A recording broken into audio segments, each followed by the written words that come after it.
Amongst every city I've been to, Chongqing is the one that loves food the most. I grew up in Singapore and I have been to most of the major cities around the area: Kuala Lumpur, Tokyo, Jakarta, Bangkok, Ho Chi Minh, Seoul. None of them wants to eat as much as Chongqing does. The thing is, people don't really know the details about Chongqing on this side of the world. By this side, I mean on Google and YouTube, the other side of the Great Firewall of China. So, in preparation for my trip to Chongqing, I dive into the Xiaohongshus and 大众点评 to get recommendations. Hello everyone, I'm Eldrick, and in this video I'm gonna share with you all of the best food I had in Chongqing. Starting with mala. Directly translated to spicy nam, it is a whole genre of dishes and a cornerstone of Chinese cuisine. Oh really, Eldrick? Go Chongqing to eat mala? What are the hidden gems you got for us? Hey, relax user 982374882. I know everyone will have at least heard of the mala in Chongqing, specifically the mala hotpot, myself included. But what I realized when I stepped out on my airport transfer into the city is that I only knew, I didn't understand. I knew on paper that there may be over 30,000 hotpot places in Chongqing, but only when I was on the street, surrounded by the bright signboards, did I understand. You know the hotpot smell that you get in the shopping mall when there is a Haidilao open and the ventilation isn't too good? That smell was on the street, but 10 times stronger. As you walk down, there are people eating mala hotpot everywhere, coupled with places selling the hotpot base and mala snacks. You hear the PA system echoing through the air, advertising the nearest mala fix. Then, past the crowd, you see a statue of a chili in the courtyard outside the shopping malls. I have never seen a city love a dish this much. Not Singapore with chicken rice, not Kuala Lumpur with nasi lemak, not even Tokyo with ramen.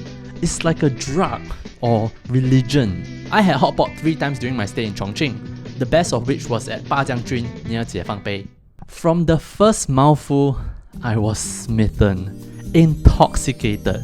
The freshest ingredients, the cleanest offals, paired with the most violent hotpot base. One that is made entirely with tallow, cooked low and slow with more spices than I can name. Straight up, one of the best things I've eaten. I shall keep this part succinct since most of you will have already watched the more in-depth review on the Best Mala series, so I'll just list some key points. In my very limited experience in Chongqing, the 大众点评 app is pretty trustworthy. There is a divide amongst the Chinese online community between what is internet popular and what is found in the rustic neighborhoods, with most claiming that the latter is much better, more authentic. I have found that narrative to be mostly storytelling. Good places are good, no matter where they are located. The second tip is to go for a hot pot that has a more expensive soup base.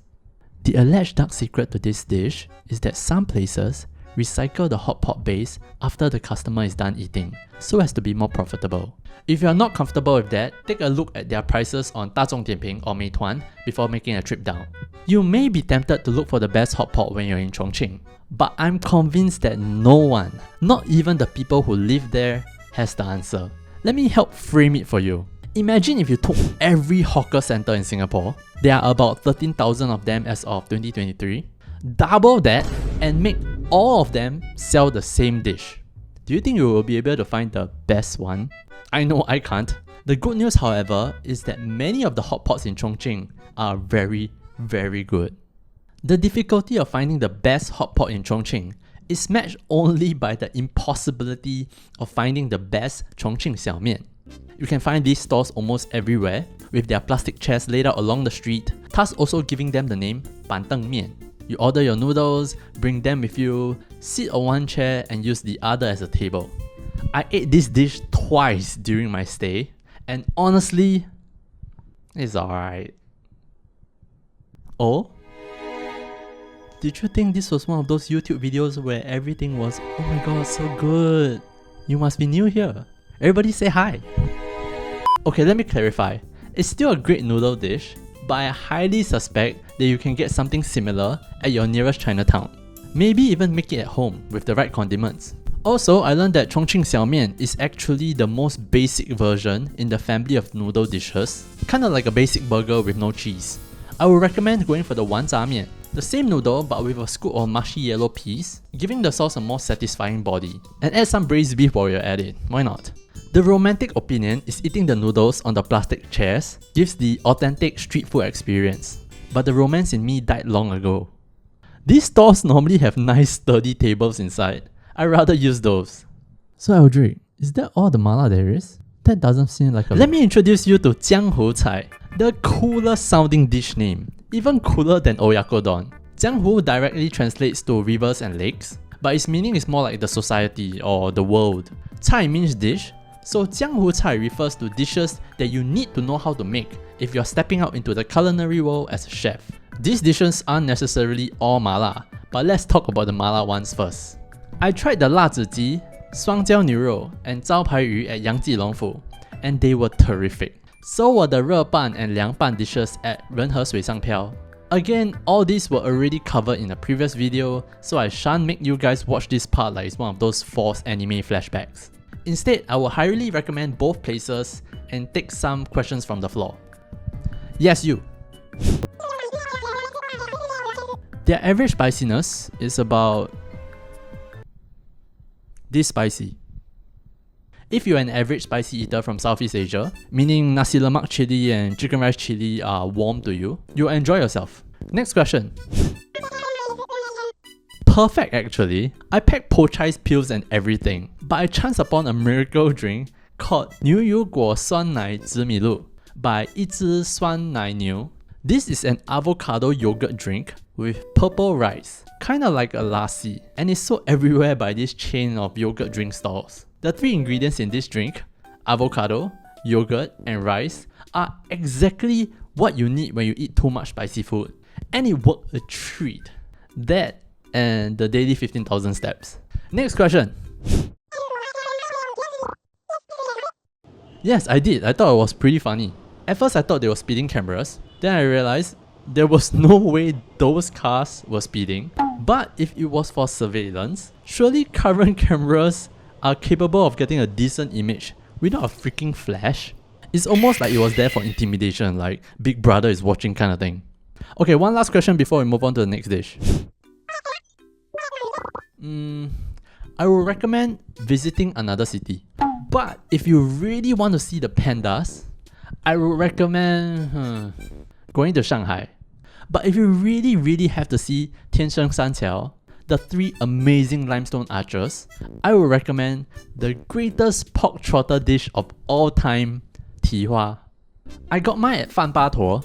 This is a dish where the pork trotter is boiled until the broth turns into a creamy white, thanks to the broken down collagen. On the outside, the Tihua's fat melts in your mouth, and beneath that lies a soft, gelatinous layer of collagen holding the bones together. It is served with a spicy dipping sauce, of course, spiked with a strong heat of vinegar, and it goes together wonderfully. I have wondered all my life, is the bak kut teh in Singapore or Malaysia better? And the answer all this time was Tihua. Tihua better. They do offer to cut it up for you so that it's easier to eat, but this was so good I couldn't pretend. I see you judging, but you couldn't judge me harder than the cashier at Fan Ba Tuo.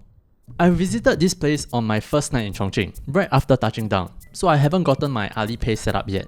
And just when I was about done with my meal, I headed over to the counter and took out my freshly exchanged renminbi. I kid you not, the cashier went like this. 哇塞，好久没收钱了。He looked at me as though I'm a fossil who just came down from the mountains. And I might as well be. It's a different universe in China. Everything is contactless, one tap. Food, public transport, train tickets, even flirting begins with 加个微信. As a food tuber, I would be remiss if I didn't mention the super app Meituan. With Meituan, you can order food deliveries or see what good food is around you, peruse the reviews and the user-generated content about said places, and then make up. Wait, why is this sounding like an ad read? Wait, what? Huh? In a time where the rest of the world is increasingly wary of the dangers of consumerism, China is like, nah bitch, we ball. I used Meituan twice during my trip and I was so impressed. Every trick in the e-commerce playbook, flash deals, vouchers, buy togethers, 32 other people are also looking at this. One tap membership. Meituan uses all of it. There is even infrastructure built into the city, like this locker dedicated to deliveries. Everything is so fast. Anyway, the first time I used Meituan was to get a hotel room dinner, one of my guilty pleasures. There's something just so satisfying about eating in a hotel room. I got myself some pretty good chuan chuan, and also my first ever nao hua, or pig brain. This is pretty popular in Chongqing, but I think the zombies definitely oversold them in the movies. If you eat it while watching Netflix, it just tastes like tofu. If you pay a bit more attention to it, it has a slight bitter taste with a unique off smell. Either way, I'm not a fan. I'd rather just eat tofu, and not the lute kind. The second time I used Meituan was when the air conditioning in my hotel room broke down. It was late at night, so the front desk said they will come and take a look in the morning. So I put up Meituan, ordered an electric fan, and it got delivered in under half an hour. There's a level of business competition here that is hard to describe. It's like the companies want to make the offer so ridiculous that it's hard for the consumer to say no. If you have trouble visualizing what that looks like, let me help you out.